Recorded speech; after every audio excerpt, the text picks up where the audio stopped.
독일에서 그런 뉴스가 나올 리가 없다. 그들은 그런 사람이 아니기 때문이다. 일본 네티즌의 말입니다.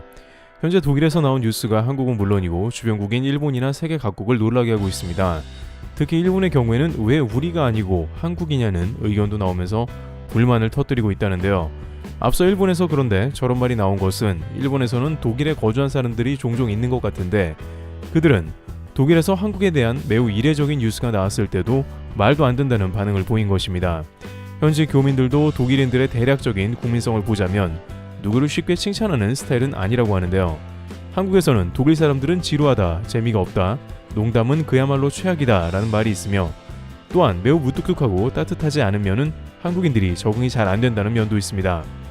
여기에 일본에서는 나름 독일을 잘 안다고 자부하는 것이 독일에 대한 투자를 국가적으로 많이 해오기도 했습니다. 그들은 한국이 일제강점기로 힘들어했던 때에도 이미 유럽과 교류하며 독일과는 동맹도 맺었습니다. 당시 독일, 이탈리아, 일본은 동맹을 맺으며 전범국이라는 불명예를 썼지만 동맹이긴 했습니다. 지금도 일본 국회의원들은 독일에 대해서 과거 같은 동맹으로서 잘해봐야겠지 않냐는 말을 전한다고 합니다. 독일에서는 전범의 과거를 지금도 계속 사죄하고 있는데 오히려 일본은 그때를 추억하고 있는 모습인 것입니다.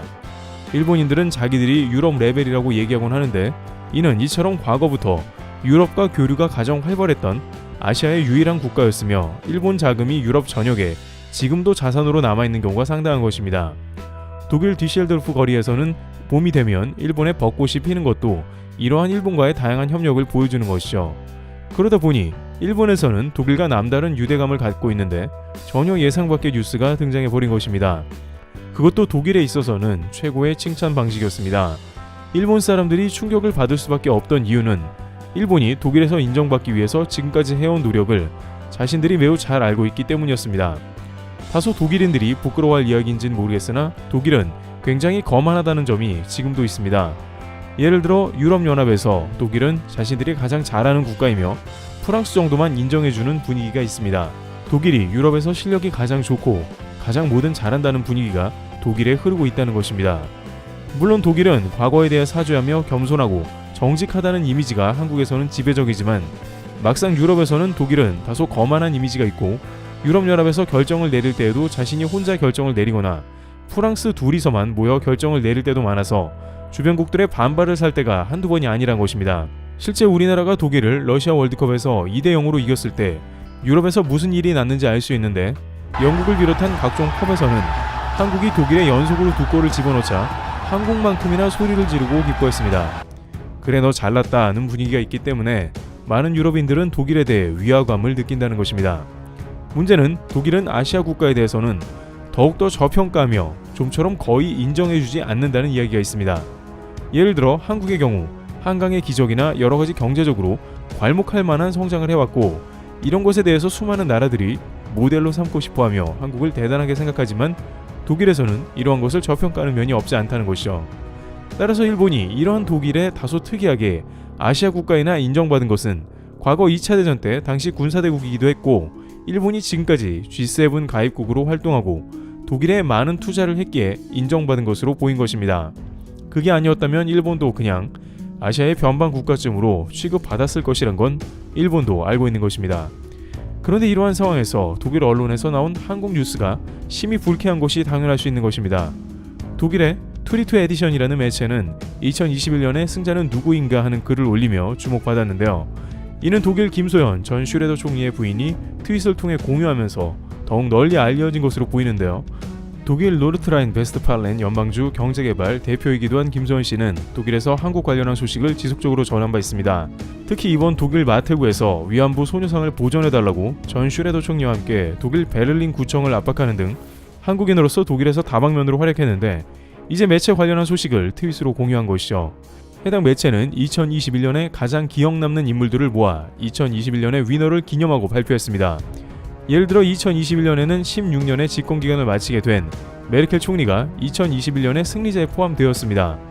독일인으로서는 자부심을 가질 만한 총리이기에 이 정도 되는 사람이 목록에 쭉 올라있는 것이라 보면 되는데요. 그런데 이 독일 매체는 사람이 아닌 바로 국가를, 즉 대한민국을 2021년의 승리자 중 하나로 선정했습니다. 이렇게 국가가 선정된 것은 매우 이례적인 일인데요. 왜 선정되었는지 그 이유가 크게 두 가지가 있습니다. 첫 번째는 2021년에 한국은 문화로 전 세계를 주도했고 그것이 막강한 영향력을 보여주었다는 것입니다. 그야말로 2021년은 오징어 게임의 해라고 할 정도로 전 세계 많은 이들이 가장 열광한 프로그램입니다. 독일 트위트 에디션은 오징어 게임은 넷플릭스 시청 시간을 비롯해 여러 지표에서 신기록을 세웠다고 했습니다. 또한 BTS나 블랙핑크 등 K-팝으로 전 세계 팬들을 매료시키며 2021년도 한국의 이름이 오르내렸습니다. 그런데 그 다음 문장이 일본 억장을 무너지게 한 것 같은데 바로 한국은 아시아의 문화 선도 국가라 한 것입니다.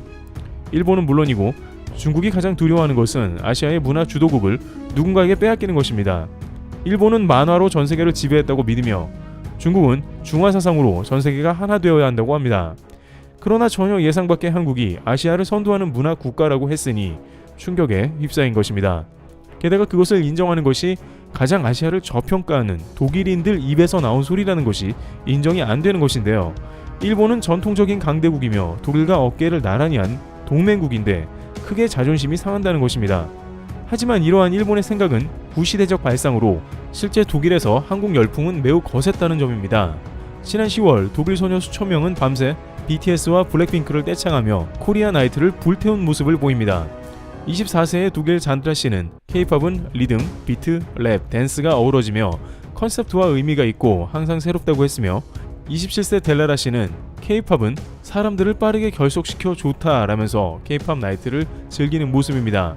K-팝을 부르며 떼창하는 문화가 독일에서도 퍼져 하나가 되는 체험을 했던 것입니다. 당시 10월에 팬데믹으로 제한되었던 나이트클럽의 영업이 풀렸고 코리안 나이트로 인파가 몰린 것입니다. 이 코리안 나이트는 스위스 취리히를 시작으로 독일의 프랑크푸르트, 쾰른, 미넨 등에서 성황리에 마쳤으며 유럽의 주요 도시들을 돌면서 유럽의 청년들이 가장 핫한 K-팝을 밤 10시부터 새벽 5시까지 떼창했습니다. 물론 코리안 나이트는 건전한 행사로 백신 접종자만 입장이 가능했으며 내부에서 마스크는 벗어도 됐습니다. 아시아에서 유일하게 인정받던 일본에서 이제 그 중심이 한국으로 옮겨가는 모습을 본 것입니다. 여기에 두 번째 이유는 일본이 더 용납을 못하는데 바로 한국 국가 자체를 2021년 위노로 선정한 것은 한국이 팬데믹 모범국이라는 것입니다. 독일이 봤을 때 2021년에도 한국 방역은 세계 최고였다는 것인데요. 이에 대해서 일본은 2021년 방역 청정국으로 끝낸 것은 한국이 아니라 일본이라고 주장하고 있습니다. 일본 언론도 연일 K-방역 자랑하더니 꼴 좋다며 한국의 방역을 평가절하하며 조롱했습니다. 그러나 독일은 유럽에서 다소 거만하다는 평을 받았습니다만 일에 대해서는 매우 철두철미하고 프로페셔널하다는 것으로 방역에 대해서는 일본은 단 한 차례도 언급이 안 되고 오로지 한국만 언급한 것으로 판단되고 있습니다. 특히 독일은 이번 팬데믹에서 한국에 대한 인식이 예전과는 크게 바뀐 것으로 보이고 있습니다. 메르켈 총리도 G7 정상회의에서 한국의 예전과는 없던 정상회담을 강력 요청한 것으로 확인됩니다. 독일 GDF를 비롯한 다양한 언론들은 한국의 방역을 대서특필했으며 정부 관계자도 이 방송에 출연해서 한국처럼 할 수 있는 국가가 몇이나 되겠냐며 독일도 이것을 따라갔어야 했다고 주장하는 모습도 나왔습니다. 전통적인 동맹이라는 일본 이야기는 하나도 없으며 한국이 제대로 인정받는 모습에 울분을 토하는 것입니다. 이와 같이 독일에서는 현재 2021년의 승리자로 전격 대한민국을 선정하며 주변국을 놀라게 하고 있습니다. 한국의 국격이 현재 독일을 비롯한 전 세계에서 어느 정도인지 지속적으로 확인되고 있는 것입니다. 트래블TV였습니다. 감사합니다.